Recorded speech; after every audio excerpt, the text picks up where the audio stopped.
why are you and I absent from this book? Why are you and I not reading this book? Why is our mushaf collecting dust? Why is that the case? Where is our hearts? Where are our minds? Why are you depressed? This is the reason why you're depressed.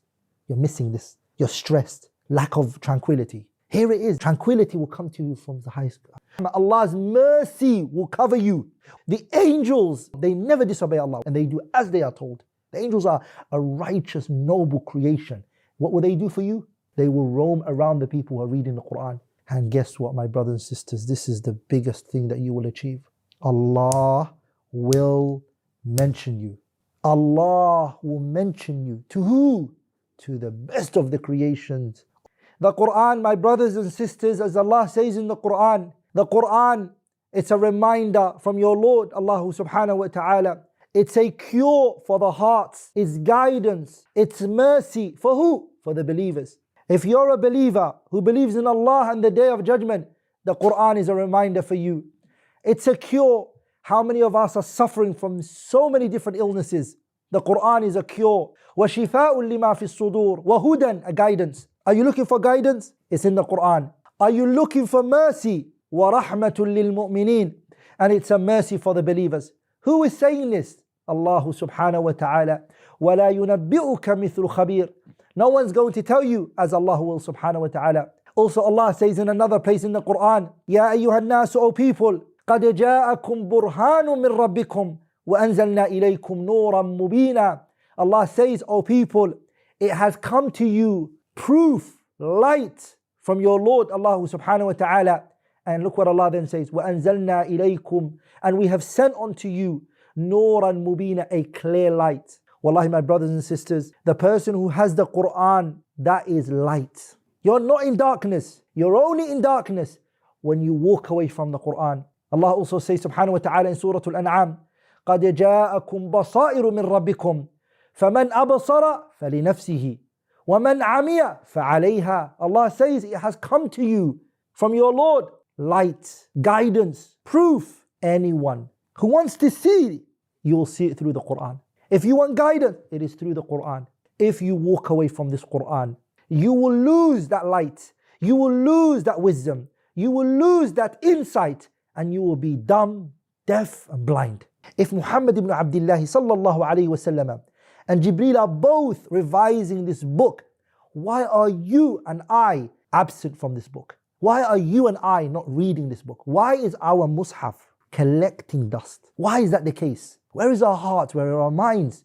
My brothers and sisters, every single one of you here, I'm sure inshaAllah ta'ala you all want to enter Jannah.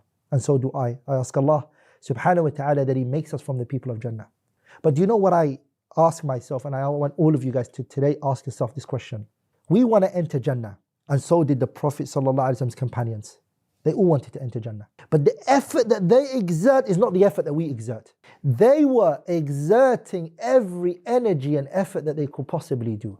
Look at the great giants of Islam. I'm baffled and mind-boggled when I see the likes of Imam al-Shafi'i that finished the Quran twice every single day in the month of Ramadan. That means he finished the Quran in the month of Ramadan 60 times. So that means Shafi'i wants Jannah and I, Abdulrahman, want Jannah, but I'm not doing what he's doing. Shouldn't I be competing with him? Shouldn't I have said to myself, listen, this is the route to Jannah. This is exactly, copy them, imitate the great people. إِن لَمْ تَكُونُوا مِثْلَهُمْ فَتَشَبَّهُوا إِنَّ التَّشَبُّهَ بِالْكِرَامِ فَلَاحُ. If you can't be like them, copy them, imitate them. For verily imitating the righteous people, it's a virtue in and within itself. Twice, my brothers and sisters, twice in the month of Ramadan. I sat down and I calculated it. How many hours would Shafi'i sit down and read the Quran in the month of Ramadan? I might be wrong, but I just roughly, I came to the conclusion. I might be wrong and I might be right. About 15 hours every single day. Every single day, 15 hours is the time that Shafi'i would spend if he read the Quran according to my calculation. Allahu Akbar. 15 hours every single day would read the Quran if he wanted to finish it twice. How many of us even spend an hour on the Quran? The Prophet, he told us in a hadith, he said, وَمَجْتَمَعَ قَوْمٌ فِي بَيْتٍ مِّن بُيُوتِ اللَّهِ. There is not a group of people who come together in the house of Allah. يَتْلُونَ كِتَابَ اللَّهِ, they read the book of Allah. وَيَتَدَارَسُونَهُ بَيْنَهُمْ, and they revise the Quran and they study it together. إِلَّا نَزَلَتْ عَلَيْهِمُ السَّكِينَةُ. Tranquility descends on them. Why are you depressed? This is the reason why you're depressed. You're missing this. You're stressed. Lack of tranquility. Here it is. The Prophet is telling you this. إِلَّا نَزَلَتْ عَلَيْهِمُ السَّكِينَةُ. Tranquility will come to you from the highest. وَغَشِيَتْهُمُ الرَّحْمَةُ. Allah's mercy will cover you. وَحَفَّتْهُمُ الْمَلَائِكَةُ. The angels, الَّذِينَ لَا يَعْصُونَ اللَّهَ مَا أَمَرَهُم. They never disobey Allah. وَيَفْعَلُونَ مَا يُؤْمَرُونَ. And they do as they are told. The angels are a righteous, noble creation. What will they do for you? وَحَفَّتْهُمُ الْمَلَائِكَةُ. They will roam around the people who are reading the Quran. And guess what, my brothers and sisters? This is the biggest thing that you will achieve. وَذَكَرَهُمُ اللَّهُ فِي مَنْ عِنْدَهُ. Allah will mention you. Allah will mention you. To who? To the best of the creations, or from the best of the creations. The angels, the ones I just said to you, لا يعصون الله ما أمرهم ويفعلون ما يؤمرون. He will mention them to you. He mention them and talk to them and say, look at my slave, Fulan ibn Fulan, over there, memorizing the Quran, reading the Quran. وَذَكَرَهُمُ اللَّهُ فِي مَنْ عِنْدَهُ. Today, if a famous person posted your name or your picture on their social media, and he's famous, everyone knows him, he's got millions of followers, how would you feel? You feel so happy. Fulan, mashallah, what do you guys call it? Shout out, right? He did a shout out for me. He mentioned me. You love that person because he said your name. He's a makhluk, he's a creation like you. That person sometimes might not even be a Muslim aslan. And people still get happy that a kafir who's not Muslim said your name, posted you on their story on Instagram or TikTok or Facebook or Twitter, whatever. You get happy. Allah, there's nothing we can compare him to. But imagine, and I don't think your imagination can reach it, that Allah mentions you. He mentions you by name and says, my slave, Fulan ibn Fulan, remembers me. That's the highest level of honor that you can achieve. My brothers and sisters, some of you might say to yourselves, I can't read. I can't read the Quran. I don't know how to read. Abdulrahman, your video here, it's motivated me. I understood the importance of reading the Quran. And guess what? I want to, but I can't. What shall I do in this situation? I have a solution for you. You don't have to worry. Make sure next Ramadan, inshallah ta'ala, that you study the Quran. But I've got a solution for you. You listen to the Quran. You get a reciter and you put the headphones in your head and you finish the Quran by listening to it. Our Messenger sallallahu alayhi wasallam did this. Did what? He listened to the Quran from his companions. Abdullah ibn Mas'ud radiyallahu ta'ala anhu, he said, قال لي النبي, the Prophet said to me sallallahu alayhi wasallam, اقرأ علي, read on me. قلت يا رسول الله. Abdullah ibn Mas'ud, imagine this, Nabi Muhammad saying to you, read on me. Abdullah ibn Mas'ud was baffled. He said, يا رسول الله أقرأ عليك وعليك أنزل. Shall I read the Quran on you and the Quran came down on you? There's no reciter as good as the Prophet. Imagine today if a reciter said to you, the biggest reciter, let's say Mahmoud Khalil al-Husari, said to you, read the Quran on me. Allahu Akbar. So honor the Prophet sallallahu alayhi wasallam saying to Abdullah ibn Mas'ud, اقرأ علي, read on me. And he said, أقرأ عليك وعليك أنزل. Am I going to read the Quran on you and the Quran came down on you? قال نعم. The Prophet said, yes, read on me. Abdullah ibn Mas'ud said, okay. فقرأت سورة النساء. He said, I recited Surah An-Nisa. Meaning he's half as well. MashaAllah. Surah An-Nisa is very hard. It's a complicated surah. It's got actually hard surahs in it, verses in it. Like for example, the ayat of mawarith, the ayat of inheritance, where Allah Tabarak wa Ta'ala says, وَلَكُمْ نِصْفُ مَا تَرَكَ أَزْوَاجُكُمْ يَسْتَفْتُونَكَ فِي النِّسَاءِ يوصيكم الله في أولادكم ولكم نصف ما ترك يستفتونك في النساء. He didn't reach يستفتونك, لكن يوصيكم الله and he read ولكم نصف. Verse, it's got inheritance, it's a bit complicated. He started it from the beginning. بسم الله الرحمن الرحيم. He read it. Do you know who he's reading it to? The Prophet. So he read it and he read it and he read it and he read it and he read it. He said حتى أتيت إلى هذه الآية, until I reached this verse. What verse? Ayah 41. He read 41 verses and he reached the verse فَكَيْفَ إِذَا جِئْنَا مِنْ كُلِّ أُمَّةٍ بِشَهِيدٍ وَجِئْنَا بِكَ عَلَى هَؤُلَاءِ شَهِيدًا. Do you know what verse he reached? He reached the verse where Allah is saying subhanahu wa ta'ala, how is your situation going to be? فَكَيْفَ إِذَا جِئْنَا مِنْ كُلِّ أُمَّةٍ بِشَهِيدٍ. How is your situation going to be, Muhammad? The day we bring all of the nations and they testify against you and you're testifying against them. How is your situation going to be? That verse is addressing the Prophet.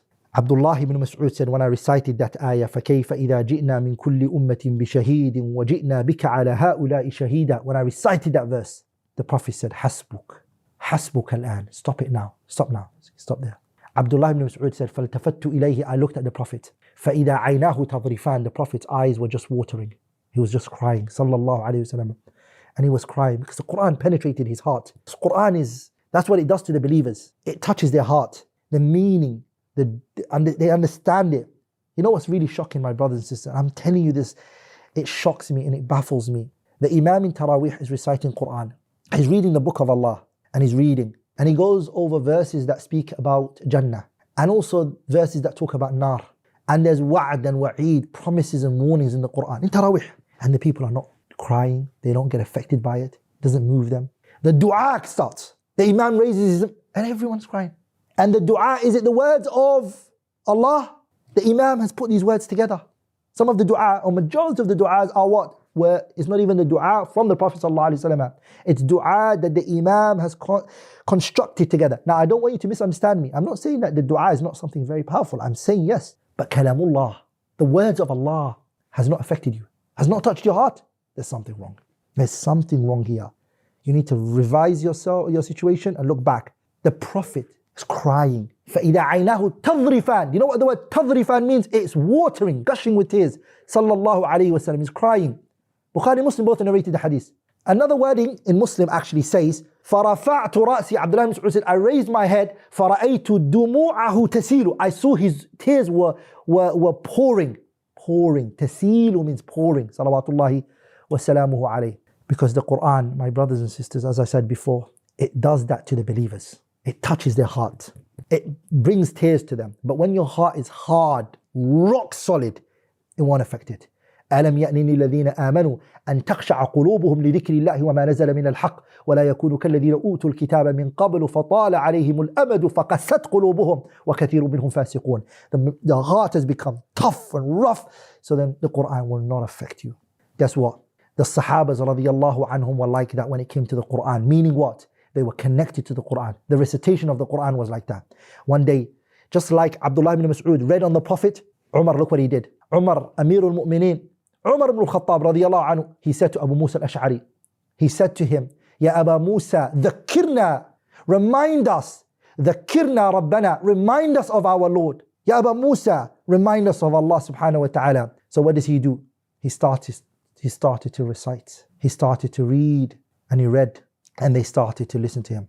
And Abu Musa al-Ash'ari, he had a beautiful voice. As the Prophet sallallahu alaihi wasallam, he said, قَدْ أُوتِيتَ مِزْمَارًا مِّن مَزَامِيرِ آلِ دَاوُودَ. You have been given the voice from the voices of Nabiullah Dawood. Beautiful voice, Abu Musa al-Ash'ari. Beautiful recitation he had. Umar radiallahu anhu, one day he said to his companions, he said to them, مَا تَقُولُونَ فِي قَوْلِهِ تَعَالَى. What do you guys say about the verse of Allah, إِذَا جَاءَ نَصْرُ اللَّهِ وَالْفَتْحُ وَرَأَيْتَ النَّاسِ يَدْخُلُونَ فِي دِينِ اللَّهِ أَفْوَاجًا فَسَبِّحْ بِحَمْدِ رَبِّكَ وَاسْتَغْفِرْ إِنَّهُ كَانَ تَوَّابًا. What do you say about that verse? Abdullah ibn Abbas radiallahu ta'ala anhu, may Allah be pleased with him and his father, he actually, you know what he said? He brought an understanding of this verse which the other companions couldn't. He said, هُوَ أَجَلُ رَسُولِ اللَّهِ صَلَّى اللَّهُ عَلَيْهِ وسلم أَعْلَمَهُ اللَّهُ لَهُ. This verse, إِذَا جَاءَ نَصْرُ اللَّهِ means وَالْفَتْحِ, that the Prophet's death is about to come. He got an understanding from this surah that no other person got from it. So the verse, إِذَا جَاءَ نَصْرُ اللَّهِ وَالْفَتْحِ is فَذَاكَ عَلَامَةُ أَجَلِكَ. Umar looked at him and he said, مَا أَعْلَمُ مِنْهَا إِلَّا مَا تَعْلَمُ. All I know of that surah is what you understood from Ibn Abbas. Meaning, your understanding of what the surah is the same understanding that I also have of the surah. So my brothers and sisters, what is that? He's saying that you've pondered and you've contemplated correctly and you've extracted the correct understanding. And that's why Abdullah ibn Abbas, because of that understanding of the Quran that he had, because of him pondering over the Quran, Abu Umar radiallahu anhu took him. He was a teenager. He used to sit in the parliament, if that's the correct way of saying it, or if that's the correct word of choice of word. Yani you can sit in the committee of the Ahlul Shura, those who make decisions. Abdullah ibn Abbas, who was a teenager, was sitting with them because of the Quran. But there's something that the Sahabas used to do, which is that they used to recite the Quran every 7 days. They would finish it. It's called Fami Bishawq. You start from Surah Al-Fatiha, you take it to Surah Al-Ma'idah. From Surah Al-Ma'idah to Surah Yunus. From Surah Yunus to Surah Bani Israel. Fami Bani Israel. From Surah Bani Israel. Surah Bani Israel is Surah Isra. It's the same name. Fami Bishawq. The Ba is Bani Israel. Shawq is Shu'ara. From Surah to Isra to Surah to Shu'ara to from Surah Shu'ara to Surah to Safat, from Surah to Safat to Surah to Qaf, and from Surah to Qaf to Surah An-Nas. 7 days, you finished the entire Quran. Those are the people who can. May Allah make it easy for you. The reward is with that. May Allah subhanahu wa ta'ala, أسأل الله تبارك وتعالى أن يجعلنا وإياكم من أهل القرآن، وأن ينفعنا بكتابه الكريم وبهدي سيد المرسلين، والحمد لله رب العالمين. وصلى الله وسلم على خاتم النبيين وعلى آله وأصحابه أجمعين. سبحانك اللهم وبحمدك، أشهد أن لا إله إلا أنت، أستغفرك وأتوب إليك.